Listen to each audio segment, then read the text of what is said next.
এই যে আমার মনের মধ্যে একটা সন্দেহ টকবক টকবক করে ফুটছে, তাই নিজে একটু ভাববো তারও জো নেই। ওই হট্টগোল বিরক্ত করে রেখেছে এরা। কোথাও একটা গিয়ে বসে ঠান্ডা মাথায় ভাবতে হবে।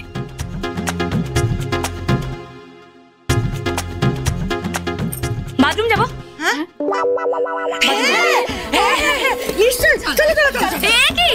আপনারাও আমার সঙ্গে যাবেন নাকি? হ্যাঁ না মানে ওই তাড়াতাড়ি এসো। হ্যাঁ আমি এই যাবো, এই আসবো।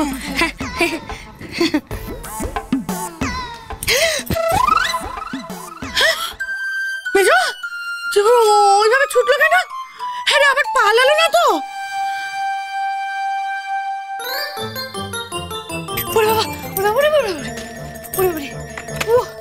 বাবারে বাঁচা গেল, শান্তি। এত বড় বাড়ি, সে বাড়িতে একটুখানি যে একা ভাববো তার উপায় নেই। আর একা ভাবার যে একটু জায়গা থাকলে একা ভাবারও জো নেই, কারণ সারা বাড়ি শুধু লোক লোক লোক আর লোক।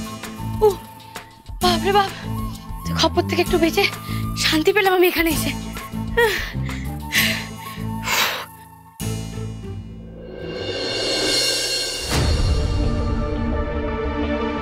ও দিদি, আমার না তোমার কথাটাই এখন ঠিক মনে হচ্ছে।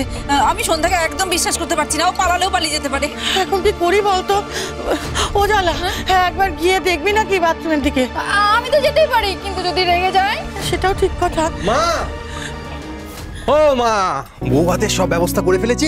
এখন কি ব্যাপার, তোমাদের মুখ চোখের অবস্থা এরকম কেন, পুরো ফ্যাকাশে? আর উনি কই? বাথরুম গেছে। একা? হ্যাঁ, কিছুতেই কাউকে সঙ্গে নিল না।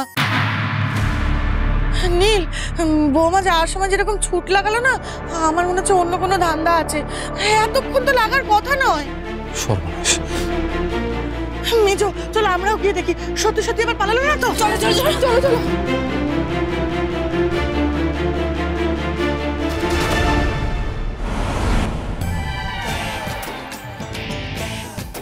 এই তো, এটাই হবে আমার এখনকার মতো সিংহাসন। এখানে বসে এবার আমি একটু দুদণ্ড ভাববো। কি যেন বলছিল এই ফোনে, কে যেন আসছে, কার বউ?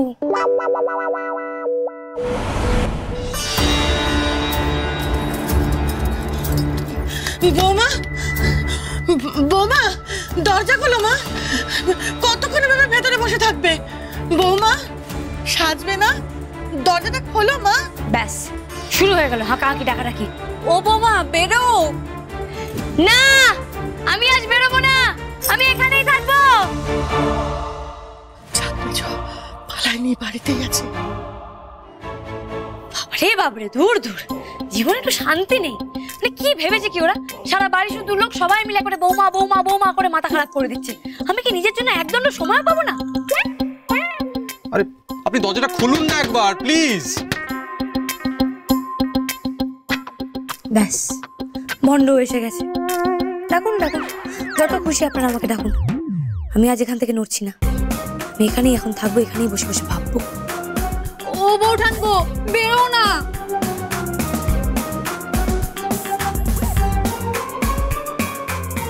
না, আমাকে এখন একটু ভাবতে হবে, ভাবি। খুলুন না প্লিজ। এই কি হচ্ছে কি এসব? বউ দিদি আজ বাথরুমে থাকবে বলছে গো। সে কি, তাহলে বাড়ির বাকিরা কিভাবে যাবে বাথরুমে? পিসিমা বাড়ি থেকে একখানা বাথরুম তো আরো আছে। আর ওকে বেশি ঘাঁটিও না, বাথরুমে আছে থাক। ও ঘেটে গেলে না বাড়ির সব কটা লোক ঘেটে যায়। ও মা শোনো না, বলছি উনি কি সত্যি সত্যি ভিতরেই থাকবেন? সন্ধ্যেবেলা এত আয়োজন করা হলো, এত কিছু হচ্ছে। আয়োজন? কিসের আয়োজন? বৌদিদের বউ ভাত।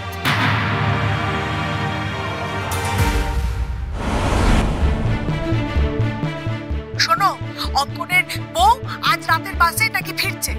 ফোনে যে কথাগুলো শুনলাম, মানে ফোন থেকে আমার 3টে খটকা কাজ করছে। প্রথম খটকা, যে ফোনটা এসেছিল ওই ললিত নাকি নাম, না ওটা তো কোনো ললিত না। আমি তো পাক্কা ফোনে কোনো মহিলার গলা শুনেছিলাম। তাহলে ওটা আবার কোনো ললিতা নয় তো?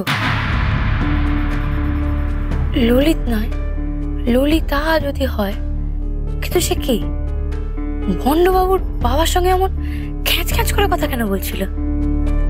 কেমন যেন একটা বউ বউ ভাব।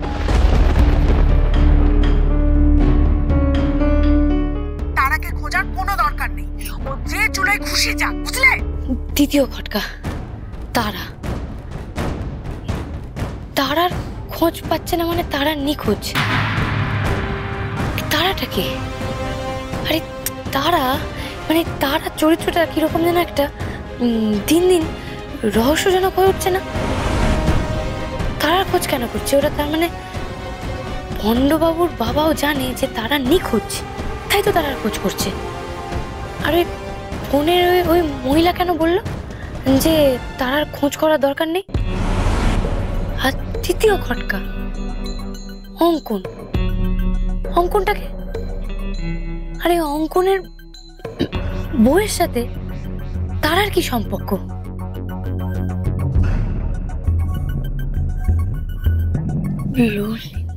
আরে কি হলো কি? এতক্ষণ কেউ বাথরুমে বসে থাকে? আরে দয়া করে বেরোন না বাইরে। ও বৌমা, বৌমা বেরো, বেরিয়ে এসো। এতক্ষণ বাথরুমে থাকলে যে ঠান্ডা লেগে যাবে তোমার। ও বাবা, লাগুক ঠান্ডা, তবু আমি এখানেই থাকবো। দেখাবো যত সব রঙ্গ। কি করি বলো তো? ওনাকে বাথরুম থেকে বার করি কি করে?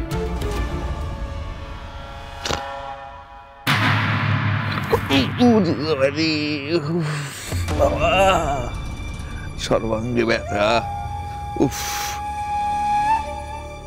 এই কি ফোনটা ওখানে গেল কি করে? ফোন তো আমি সব সময় পাশে দিয়ে শুই। আশ্চর্য।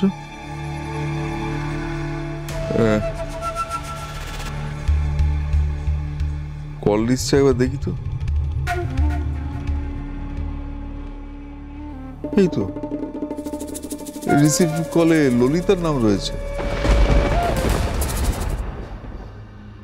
ললিতার ফোন কে রিসিভ করলো? কি সর্বনাশ! না, আমি তো ফোন ধরিনি। না না, তাহলে কে ধরলো? কেউ কি ঘরে ঢুকেছিল? কে ঢুকেছিল? কে হতে পারে? সে তার মানে ললিতার সঙ্গে ফোনে কথা বলেছে? সর্বনাশ! নাকি আমি ঘুমের ঘরে ফোন ধরলে তাহলে ওখানে ফোন রাখবো কেন? কি আশ্চর্য! ও কিচ্ছু মনে করছে না, সব ভুলে যাচ্ছে। নাকি সত্যি কেউ এসে ললিতার ফোন রিসিভ করেছিল, ফোনে কথা বলেছে? তাহলে তো এতক্ষণ সব জানাজানি হয়ে আমাকে তো ডেকে তুলতো। তার মানে না না না, এরকম একটা লাগছে। ললিতাকে একটা ফোন করে দেখি। হ্যাঁ,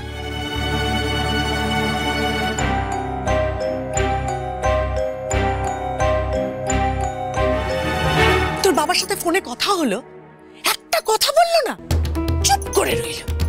যা বলার আমি ভ্যাড় ভ্যাড় করে বকে গেলাম। তোর বাবাই ফোন করছে। ধরো ফোনটা। হ্যাঁ বলো। বলছি যে তুমি কি আমাকে ফোন করেছিলে ললিতা? তোমার কি ব্যাপার বলো তো? হ্যাঁ, রঙ্গ করছো নাকি? নাকি সকালবেলা ওইসব ছয় পাশ গিলে বসে আছো? একটু আগেই তো কথা হলো। আমার সঙ্গে মানে আমি হয়তো ঘুমের ঘরে ফোন ধরেছিলাম তো, তাই কি বলেছো কি শুনেছি আমি কিছুই মনে পড়ছে না। আরেকবার বলবে? কি আবার? ওই গুণধর মেয়ে তারার কথা বলছি। ওই তারাকে আমার ছেলের গলায় ঝুলিয়ে দিয়ে আমার আর আমার ছেলের জীবনটা একেবারে নরক করে তুলেছো তুমি। আর এখন নিজেরই কিছু খেয়াল থাকছে না, না? এসবই বলেছি তোমাকে। এই সব কথা বলেছো? কি করি বলো তোমার? সন্ধ্যাকে তো কিছুতেই বাথরুম থেকে বার করা যাচ্ছে না।